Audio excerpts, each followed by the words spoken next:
According to Buddhism and the believer and the tradition, when you read sutra and all that, you have to put on incense, flower, and bow to the sutra first and thank all the Buddhas and Bodhisattva in 10 directions, all respectfully, before you read it, okay? And then you cover the sutra also with silk, beautiful cloth, and I just make it more popular. Yeah, more easy, simple. And I apologize to all the Buddha. I say if I done something wrong, according to the tradition, my heart is full of respect. It's just that I cannot always do that. So please, all the sin, whatever I've done wrong, is all on me. At least other people, they hear the names of the Buddha, according to the sutta, they will get benefit. Yes.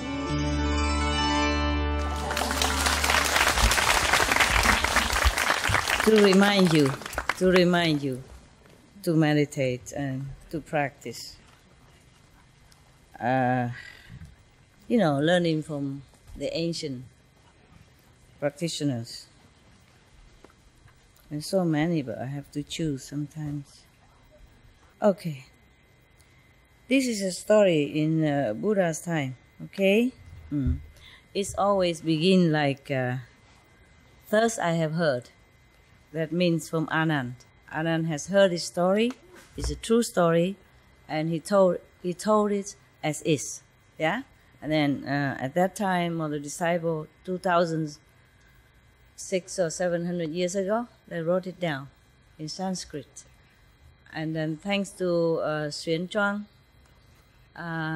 monks, he went to India and brought it all to China, and they translated into Chinese. And then many other languages translated from there. Okay, one time the Buddha in the country called Save, I think maybe it's Varanasi, something like that in Sanskrit.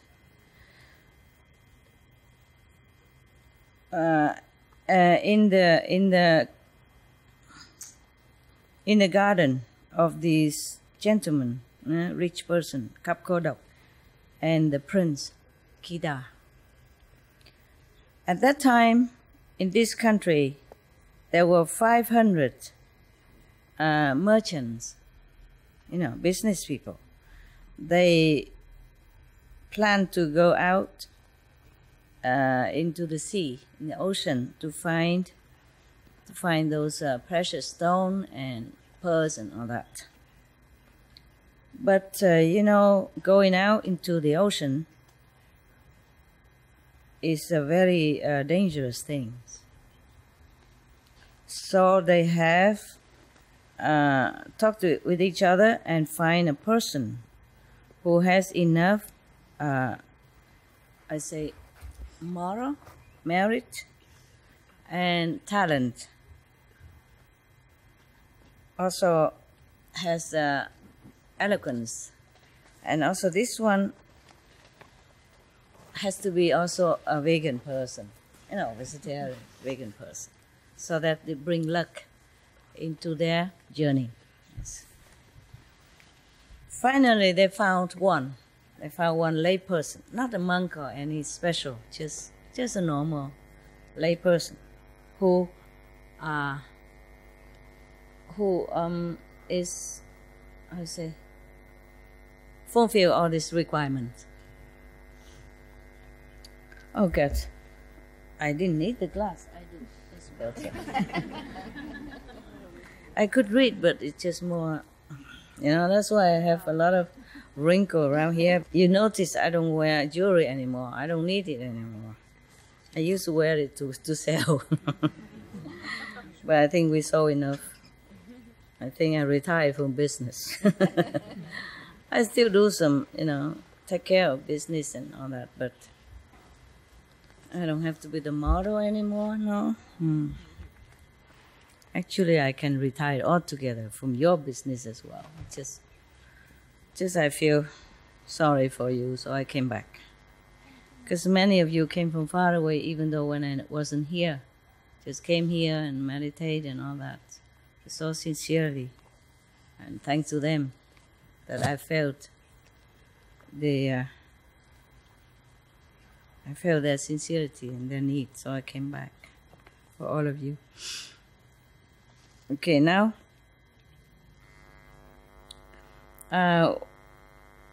when their ship go out already far into the ocean, the god of that ocean appear under. No, he transformed himself, okay? He transformed himself, he used his magical power to transform himself into a very ugly kind of devil, yeah? Kind of, just a monster, huh? Okay, very ugly. His eyes is so green and big and, you know, not just green but sunlare. I don't know how is that in English. You know, very... You know, a kind of glowing green, you know, eyes. And then his teeth are protruding out with fangs and all that. And then on top of his head is flaming fire. Wow, God. And then, his body is very ugly and hideous. Oh, hideous. Hideous. Yeah. He went in front of the ship, take hold of the head of the ship, and stop the ship. Imagine a big ship, and he came. He's big also. He appeared very, very big, like gigantic, you know. And then he asked them, "Hey, you, all of you. I don't mean you. the ship people. Hey, you, all of you. Tell me if anyone in this world as scary as me or not. Anyone can be more scary than me or not." And the eloquent person that they hired, the vegan person, a practitioner, very good with moral standard and 5 precepts and all that, and eloquent. He's not scared. He said to them, very politely, "Sir, I dare to tell you, there are many people who are 100 times, 1,000,000 times scarier than you. You are not scary at all." And the demons, the ugly demon asked him, How can anybody be so scary? Tell me, how? How scary? Yeah. And the eloquent person vegan person said again, "Yeah, these are the stupid people who doing things very bad, very immoral, very harmful to other people. They're killing others or killing animals. They're harming other people. They robbing people's properties. And they, I would say, indulge in, sexual pleasure too much. They tell lies. They tell things that is, provoking to both people, so they fight to each other. Like tell gossip. Yeah, gossip. Yeah, and they say things that is untruth. And very wicked things that they said. They also exaggerate, stories to make people like hate each other or fight each other or causing trouble between people. And they are always very violent. And they are sinking in all kind of not correct viewpoint, not correct concept about spiritual practice. These kind of people, when they die, they will fall into hell. They will suffer multiple kind of pain. And the devils in hell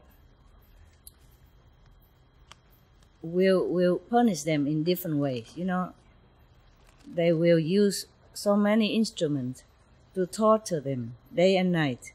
Either they use the big knife to chop them into pieces, and then their body come back again and they chop again, or they have used a big vehicle to run over them again and again, and then they become alive again, but they won't die, but they just suffer like that. Or they put them into a mortar and use the pestle to keep pounding on them. Or they put them in a kind of a wheel to ground them into powder. Or they push them onto the mountain of swords, very sharp swords, so their body will come into pieces. Or they push them into the forest of swords also. Or they push them on top of a burning wheel, or inside the boiling oil. Or they put them into the freezing water, and even more of this kind of punishment, many more. And these kind of people who will have to bear this suffering again and again, non-stop for many thousands, 10,000s of years, then these people are more scary than you. And the demons, after hearing that, he knows that the guy is correct. So he let the ship go. Okay, and then he disappeared. After the ship sailing continued for a couple more hundred miles, this guy, he appeared again. He appeared into a body of a very skinny person, very dark appearance, and all his vein protruding out. He's very skinny. It looked like he has only skin on the skeleton. But even then, he go and stop the ship. He use one hand, stop the ship. Who is he cheating, huh? Who is he cheating? So skinny, only skin on the skeleton. So hungry like, and then come and stop the ship by one hand. This guy, he must be stupid. And then he come and say, and ask the ship people again, hey you, all of you on the ship, have you ever seen anyone on this planet that is more uglier looking than me or not? And the vegan eloquent person said again, sir, I dare tell you that there are many people on this planet uglier 100 times, million times more than you. Compared to them, you are not ugly at all. And the ocean god asked again, how ugly are they? And the eloquent vegan person say, sir, I dare tell you, these are the silly people, stupid people, ignorant people. Their hearts are very wicked. They are greedy, and they like to flatter, others. Telling not truth, and so that to profit. Yeah, they would do anything. They would say any untrue thing. They flatter people to profit, and they are also very jealous of anyone who's better, and they flatter the higher person and oppress the lower person. They do all kind of very ugly and immoral things, and they have never feel ashamed. They have money, they would not give it to their parents or offer it to their wife or children, even for themselves. They would not dare to spend, for necessity. Yeah. It's not like saving, or frugal. This is stingy. Understand? Miserly, right? Yeah. Very, very stingy person.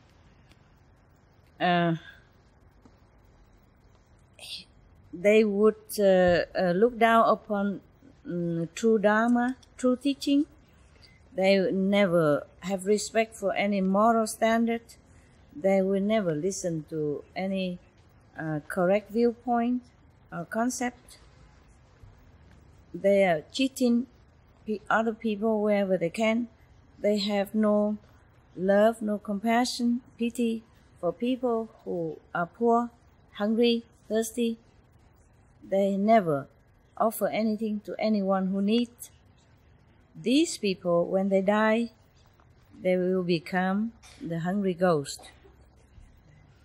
Many 10,000 of millions of years, they will suffer hunger and thirst. They will never know what is meals and what is drink for all this time.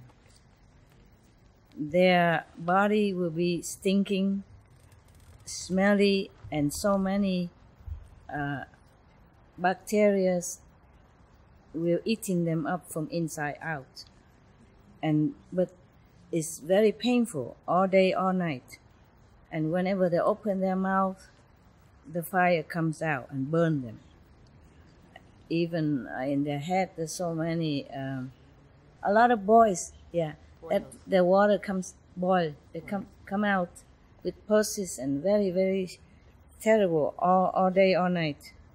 And all this pus and blood will run all over their face, their body, all the time.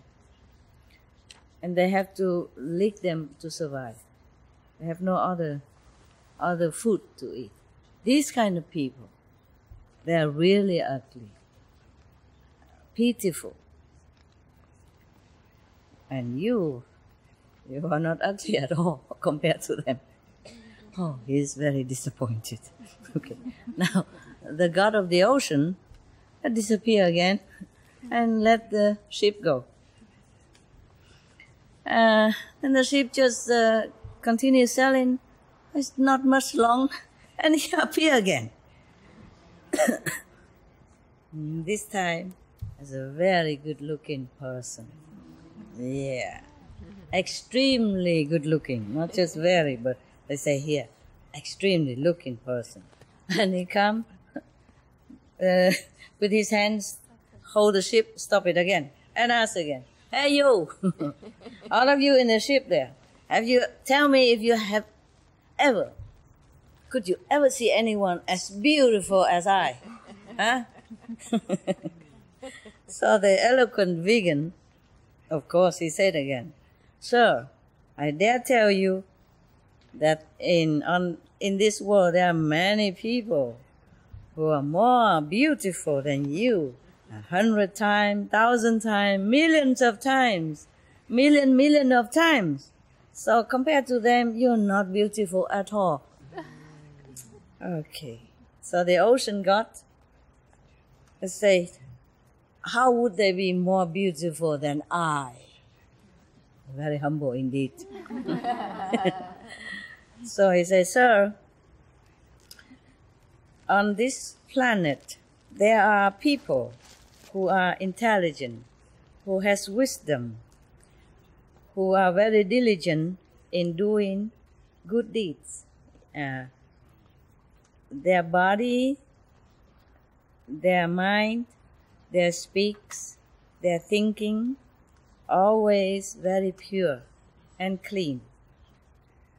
They are very respectful to the three jewels, mean the Buddha, the teaching, and the Sangha. Yeah, mean the enlightened saints, the assembly of the saints of that master, and also the master teaching. In modern modern language, it's like that. And they make an offering according to time, on time and season. When this person leave this physical body, he will be born into heaven. Their body will be beautiful, shining, and their appearance very dignified and bright. Their merits are multifold. Their strength are immeasurable, sufficient. These kind of people are really beautiful. So compare your beauty to their beauty. It is like comparing a monkey, a blind monkey, and compare it to a beautiful a young girl. So you are not really beautiful. Okay. But he doesn't let go yet. He used his hand to took up a little water from the sea and asked them, okay, the water in my hand is more, or the water in the ocean is more? So the eloquent vegan say, sir, the water in your hand is more than the ocean's water. Why did you say that? The ocean god asked him, why do you say that the water in my hand are more than the quantity are more than the water in the ocean?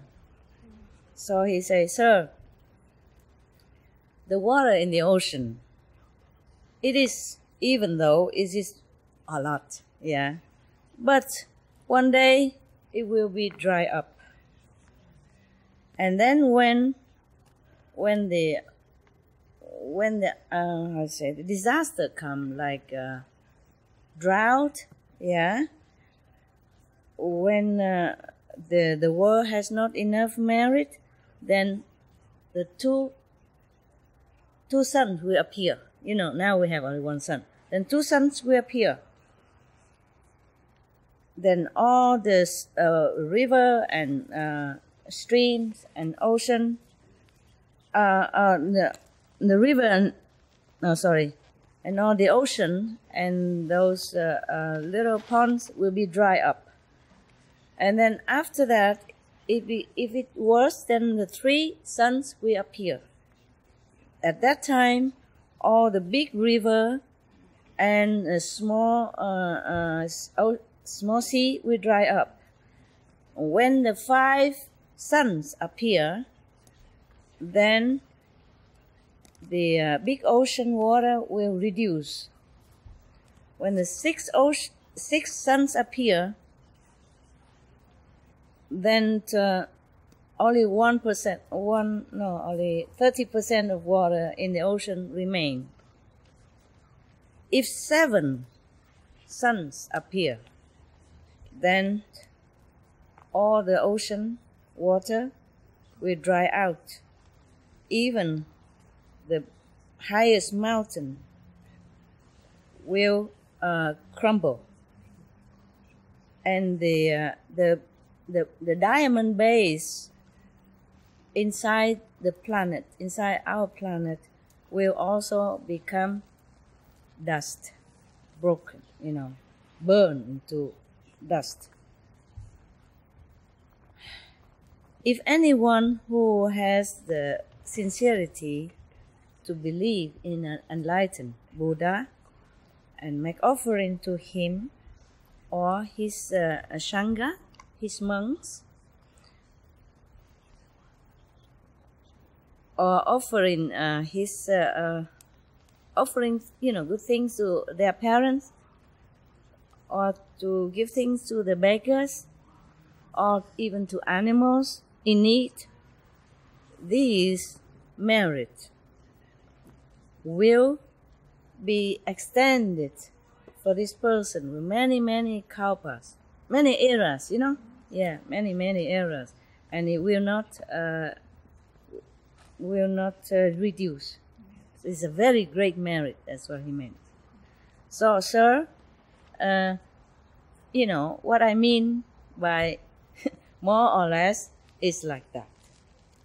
So the god of the ocean, after he heard all this, he was so happy, suddenly enlightened or something. And then he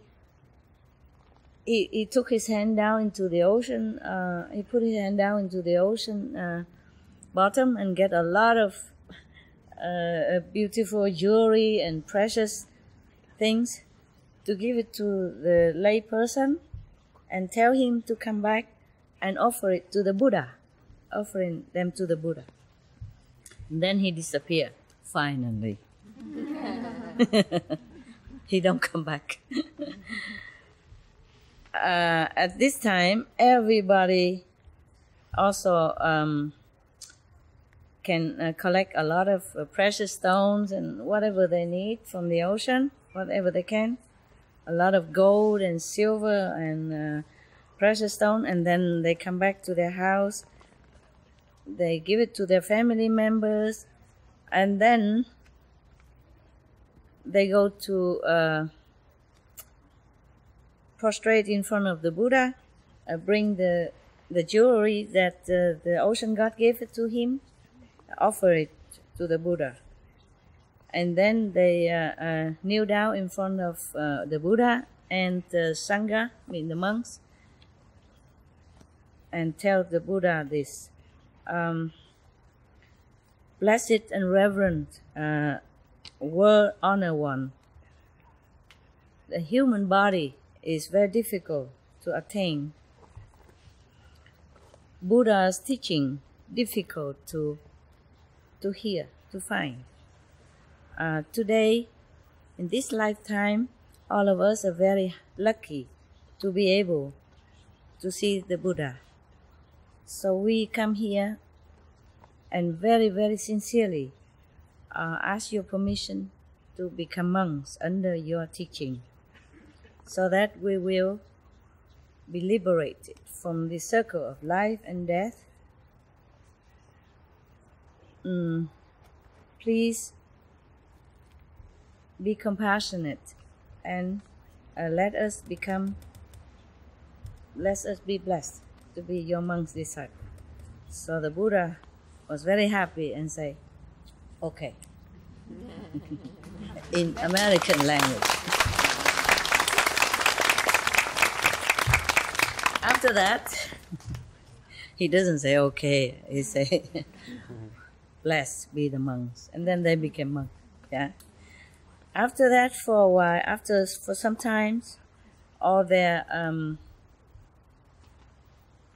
mundane desire and concepts slowly leave them, and then they became very clean and empty of all these negative traits, and then they became arahant. That is the third level, huh? Yeah. So everyone, they became arahant immediately after the Buddha give them initiation. Third level, yeah. So everyone was in that assembly was very, very happy for them, and they became more deepened in the faith of the Buddha's teaching and the merit of offering. Okay, finito.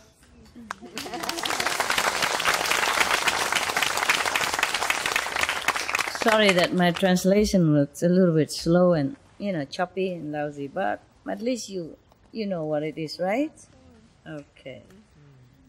Now, any of you are arahant yet?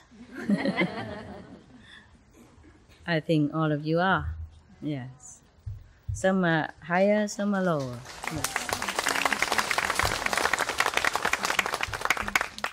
Just if you are on the lower level of the third level, then you are still influenced by the second level, the intellectual level. So that's why you will still not be able to concentrate very well. Hmm? Thinking too much, worrying too much, seeing too much, hearing too much, and don't not able to cut it off, not able to, not hearing or not seeing outside. Okay, but slowly. Yeah. Suppose if I stay longer, or if every day I keep drilling you with this, then maybe it's better. Maybe you get better quick. But you see, you don't have to be a monk to stay here. You can just stay. If I'm here, stay. You don't have to. What I mean is not officially monk, but your heart, you see, become detached to whatever is not permanent in this world. Detached to whatever is not conducive to your spiritual elevation. Then you will also gradually or quickly become arhat or even higher. Yeah, Buddha. Yeah. Yes. And even like the sister who just told you a Vietnamese story, and I translate only half of it and quick. Yeah, she's a lay person. She's not a monk or anything. She has had family. She still have sons, and she take care of 6 restaurants. Wow. In Czechoslovakia.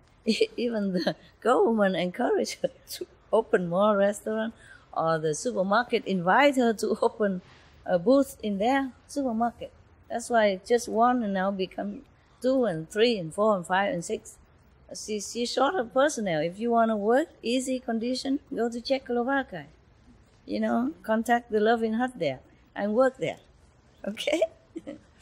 But you have to learn Czech language, crash course. Yeah, you can learn it anytime. Buy a videotape and repeat it for a few days, and maybe you can learn some simple, the necessary for the restaurant first. And then you'll be fine, no? But nowadays Europe is like more international, you can speak English, they also probably. Or just do like many of the Chinese restaurants, number, You want number 16, 216, 425, yeah, okay, number 5, table number 5, 216. The number from the menu, yeah, okay, no problem, just learn the number. All right, any question at all? Yeah, at the Buddha's time, I told you already before, it's simpler. It's more simple to be monk under him.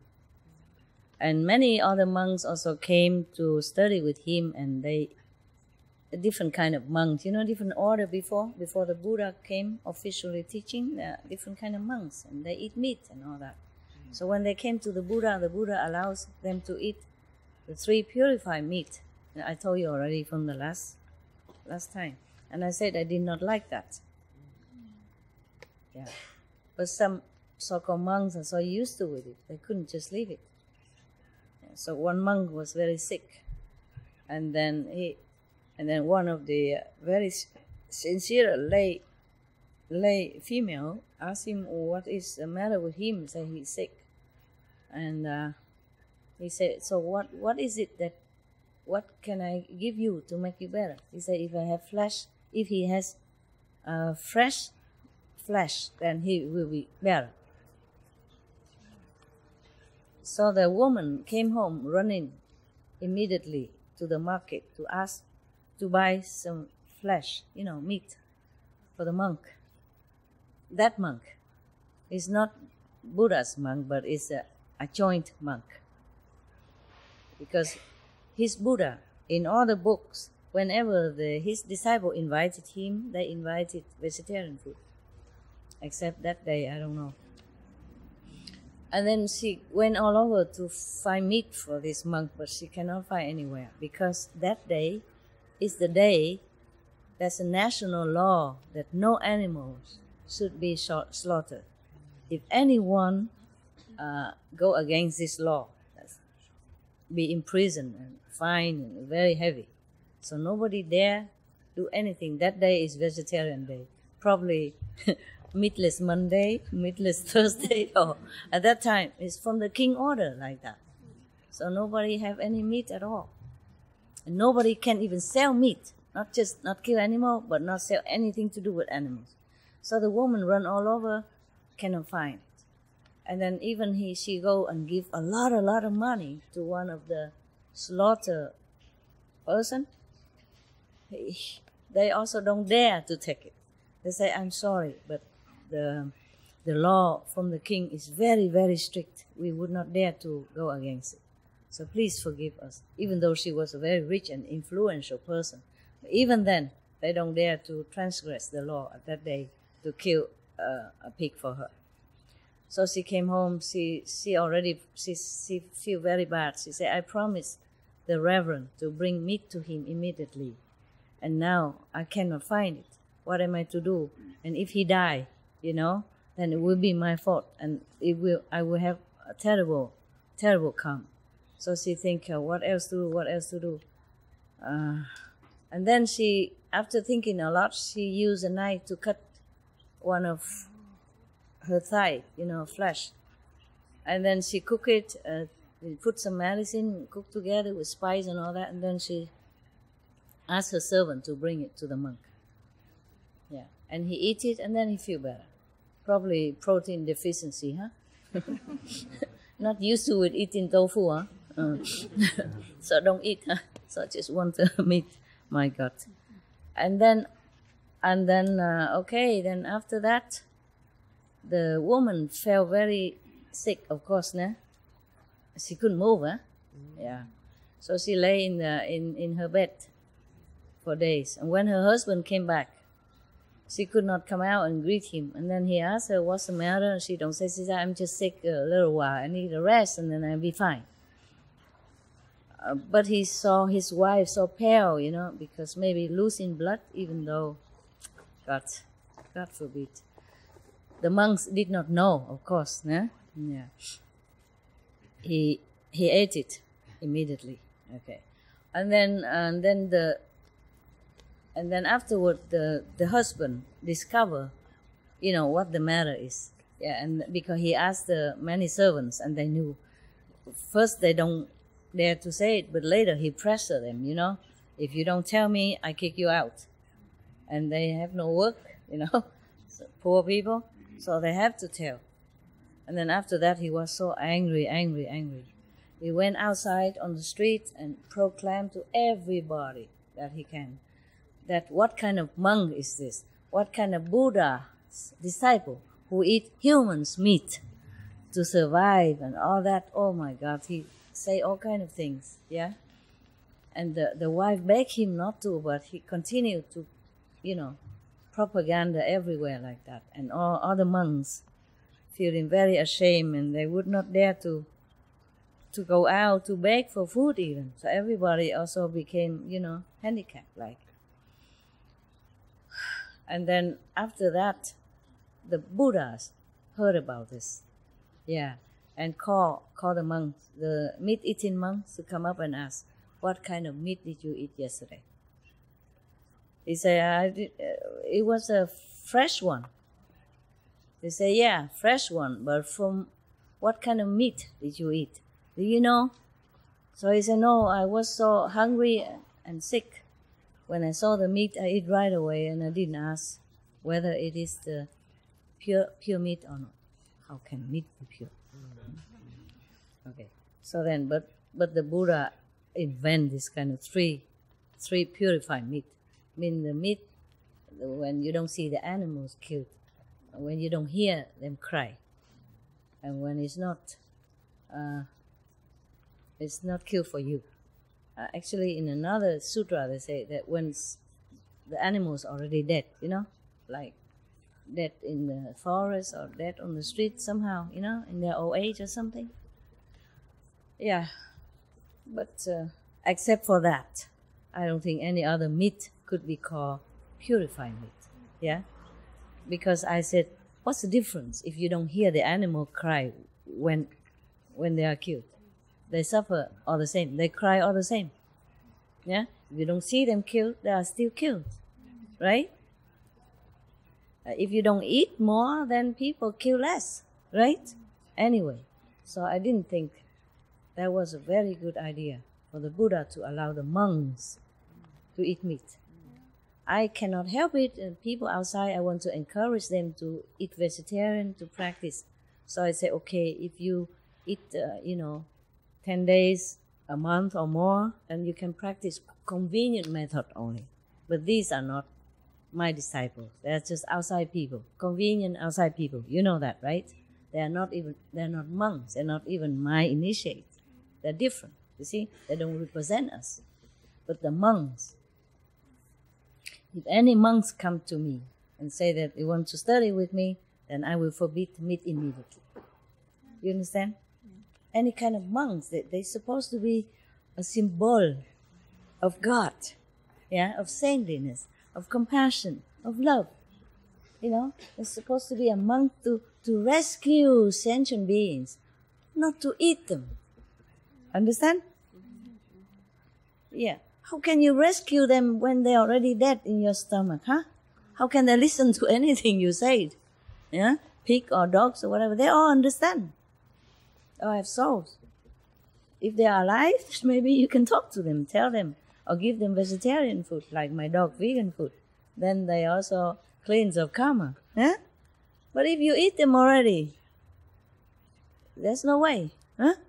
And you eat more meat inside, then the animal inside also mix with other meats, and they have no chance to become purified.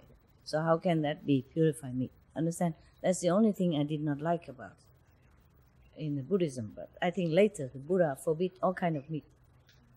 So anybody eat meat is not my disciple. Then I agree to that. Suragama Sutra. Okay? Then he changed that. Okay. Now, so after the husband go out and disparage all this meat, human flesh eating monks, and then the Buddha say, if you eat the meat, you have to ask what kind of meat. But then it's already late, and everybody already became very, very agitated like that. And the people outside, they don't want to make offering to the monk when they go out to beg for food anymore. For a while, it was very, very troublesome. And then the Buddha came to her house, and she said she could not. The Buddha sent for her. She said she could not come because she's so weak. I wonder where that is.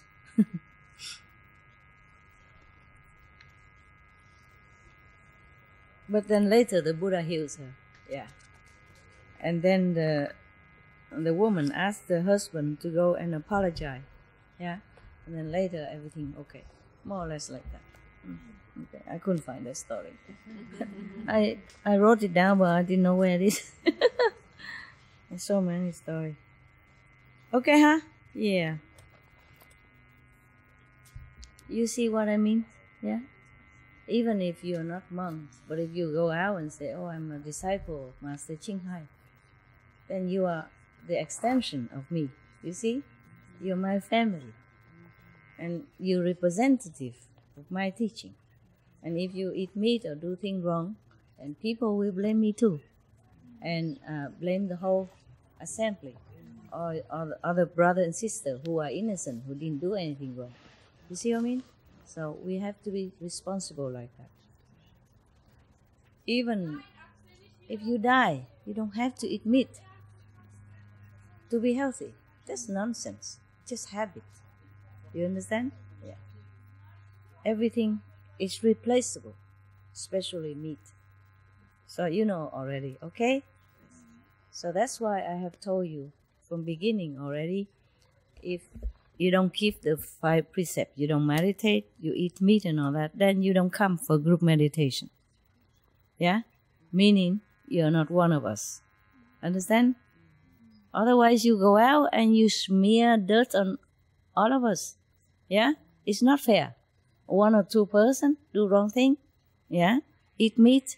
And then we all have to bear the same blemish. You see? Understand? I'm not strict to you. I just want you to be good and to be in a correct way. And if you cannot, then fine. But don't represent me. Don't represent us. Don't say we. I am from Qinghai group, or I am from Guanyin group, I am from Qinghai. No. You see what I mean? Okay? So like that, you don't blame me for being strict. Okay, huh? Apart from being compassionate and merciful, we all have to be responsible for our group, yeah? For the reputation of us, so that we can go out and spread the better teaching. If you do the same like them, how you tell them to become better, huh? Yeah? If you eat meat and all that, and then you tell them, go out, be vegan, make peace. It's funny, no? Now you can laugh. It's okay, laugh now and then. It's weekend. I guess weekend is allowed, no? Weekend, everybody's gone out, don't come home late, and sometimes they have party, and firework and all that. It's normal, right? Okay, huh? Any question, love? I'm checking time. Wow, it's almost midnight already. 23:42. Okay, we meditate, all right? I and you. You and I, yeah? And the cake's later, okay? One each, or if not enough, then you share half each, just for fun, okay? These sweet are not really good for your teeth. So you eat, you must rinse your mouth, brush your teeth. Capisco, what is? Huh? Understand. Oh, take care. I take care. Yeah. Okay. All right. Turn off the lights. Baby. Oh my God. I eat so much every day. I haven't had such beautiful, good meals for I don't remember how long. Yeah. Because the Vietnamese taste, I'm not attached because many years I don't eat any Vietnamese food. I survive too. But it's not the same, like you eat your own country's food or tasty food. It's really appetizing. I think I'm really the Maitreya Buddha. I will be Maitreya Buddha, that's predicted in the Buddhism. That means the happy Buddha, He has a big stomach. He's happy. He accepts things he eats. So, I don't know. It's getting in there. Huh? In the mountain, every day my stomach's very slim. I feel like 6 packs or 12 packs even. But here, I don't see any pack anymore. Just some days, and then it's make a big difference. You understand? When I walk, I feel the weight of something. Yeah, don't worry. When I leave here, I will be back to normal again, because when I cook for myself, I cook very lousily, simple, or I don't cook at all, so I eat just very simple. Mostly at one time, or even 2 times, then it's very small portion, almost like 3 meal, put it, not even 1 meal. You see what I mean? But here they cook a different portion of food. And I enjoyed it very much. Thank you very much, yeah? It's for ages I haven't had such a beautiful meal. For ages, for a long time. Even when I was here during retreat, last time I had no time to eat whatever they cook. They cook with love also. There are many things that I never had. And I would never be able to buy. I don't know where you buy all these things. Rau muống and all that. Where did you buy them? Huh? Like even just a simple thing, the cheapest thing in Vietnam, like a water spinach. In Vietnam, when you say to somebody you are rau muống, meaning you eating cheap food. And in the north they eat rau giá, meaning the soya sprout. Oh, soya sprout is for the south. Rau muống means water spinach is for the north. Mean food for cheap people, for basic, poor, not richly, not luxury food. But even that, I haven't got a chance to eat it. I don't know how many years. Where did you buy them? Where did you buy rau muống? Kitchen people not here. Buy rau muống, mua rau muống ở đâu vậy? Bên Đức đem qua hả? Bên Áo đem qua hả? Bên Áo có người trồng hả?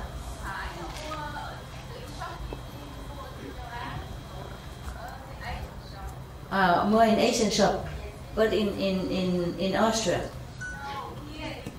Here in France also they have it? Yes, yes. They have everything. They have many herbs and so in Asian shop. Okay, wow. But I would never know where that shop is. I don't go shopping anymore. And the dog keeper, they don't cook. If anything, then I cook for them. You know, if every time I cook something, I share. But they never cook for me. Even if they cook, they don't know cook Vietnamese anyway, and not cook as good as you do. Not as the real Vietnamese, you know, cook it like they cook every day at home. They're so used to it.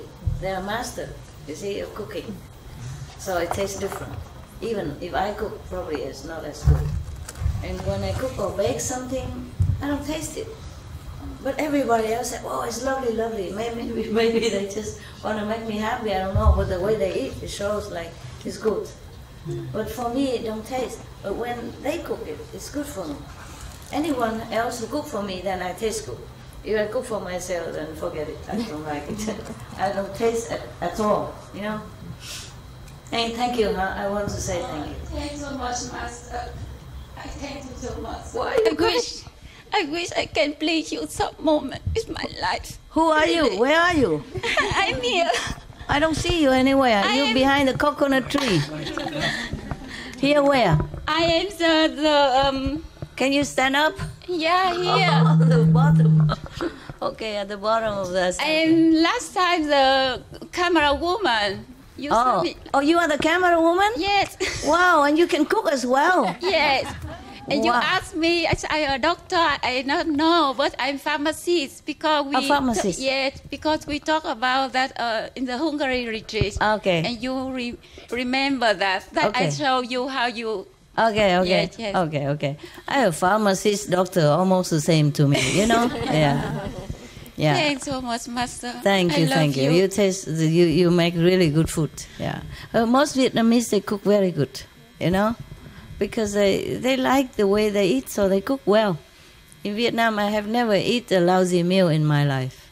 You know, all my life in Vietnam, all food are good. Yeah. It's just in other outside the Vietnam, I very rarely I can have this delicious. Thank you, huh? But make sure you are paid well, huh? Okay. Thanks so much, Master. Office, huh?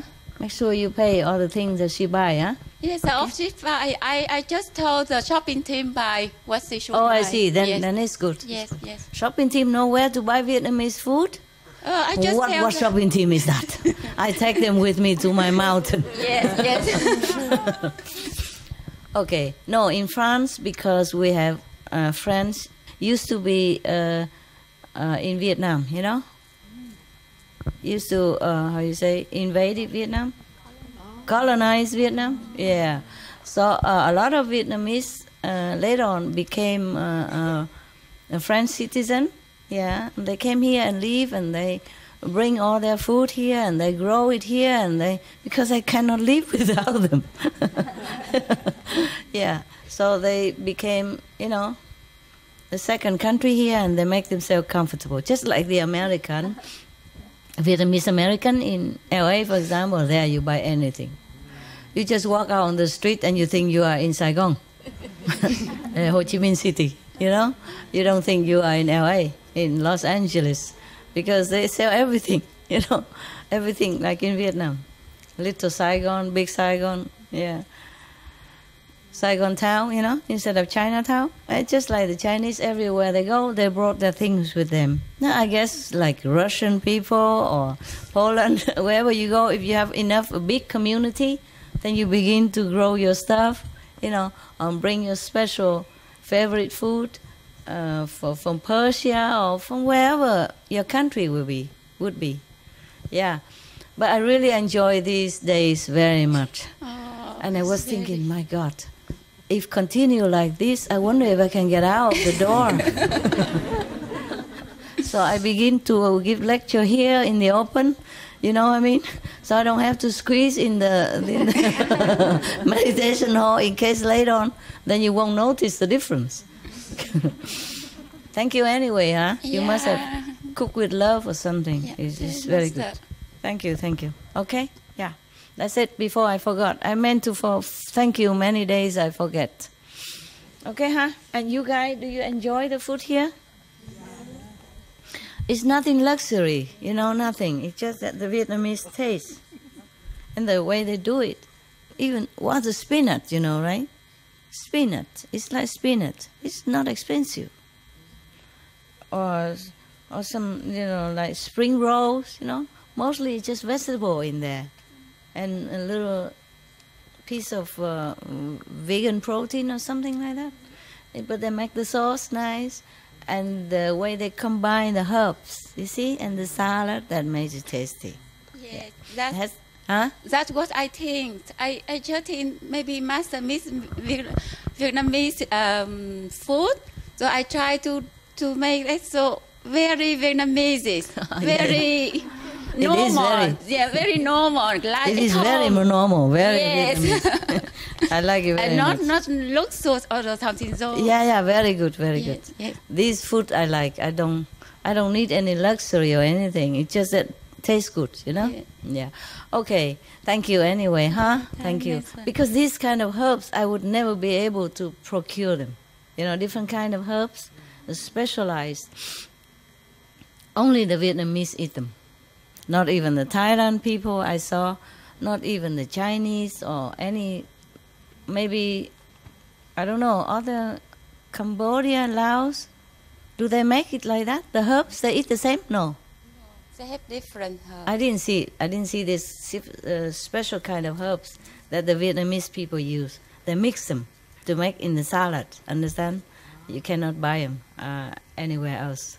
Only the Vietnamese know how to mix all these kind of herbs and make it really tasty. Cannot be a lot of each, just some each, and it's a good combination of it. Then the salad is really good. Or the rolls, spring rolls, even more tasty than just with peppermint. Okay? Never mind, I make your mouth water, my God. You can't eat until tomorrow, oh, poor thing. Eat some heavenly nectar, okay? During meditation. If you're thirsty and feeling hungry, you put your tongue on top of the upper part of your mouth, the palate. Then some liquid will come out. And that will satisfy you somehow, okay? From your thirst and your desire for food. For a while, okay? Yeah. And if you want to be breatharian, welcome, huh? Yeah. And I was thinking maybe we don't need to cook anymore. Everybody come here and just go breatharian for a week or something. Then I don't have to wait for you to say, okay, it's a meal time, we must go. It's meal time, I have to wait. Every time I can just jump out and say, okay, let's lecture, let's talk. Huh? And then the sister can talk all day long about her experience. And I don't have to tell her stop, because it's too long. Yeah? Okay, maybe if we have time, you can talk more, okay? All right. Everyone can talk more about good experience. You see, what I mean is she's not a monk at all. Huh? She doesn't have to be a monk to have good spiritual practice. Yeah. First, you have also good merit from the past life, perhaps, and then sincerity this lifetime. See? So in our method, that's why I don't encourage very much renunciation, because I know you can also practice at home. You don't have to leave your husband and your wife and make them, paying for you. I had to do it because I thought that's the best way. But you don't have to. Understand? Yeah. I don't have to, because if I knew it, I wouldn't have left my husband. Okay? Then I would have maybe a family support a little bit, When I'm tired or something, I will ask him to massage me.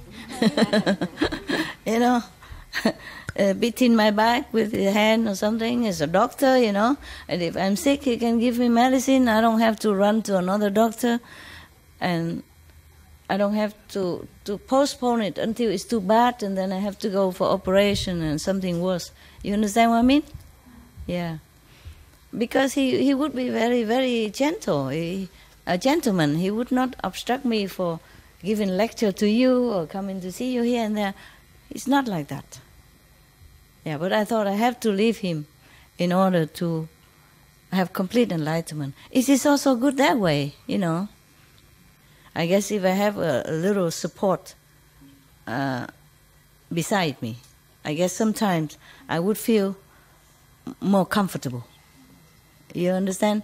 Sometimes when I feel very down, very lonely, very disappointed, then I probably have somebody to talk to. And he's a good listener, you know, and he accepts anything. He never stopped me. He even predicted I can be a master like anyone else. That's what he said to me before I left. At that time, I didn't think of leaving yet. You know, I said, well, there's a master this and that, the Buddha this and that, you know, I probably have to find one. He said, why? You can become master yourself. I said, oh no, a woman cannot become master. I said, you can. Okay, something like that. Okay. All right. I let you meditate now, yeah? No more turn on, turn off again. Really off now. I sit with you for a while and then I will go to my hut, okay? Nearby, yeah. The blessing can go very far. Doesn't have to sit in front. You know that, right? Okay, thank you. Thank the camera people.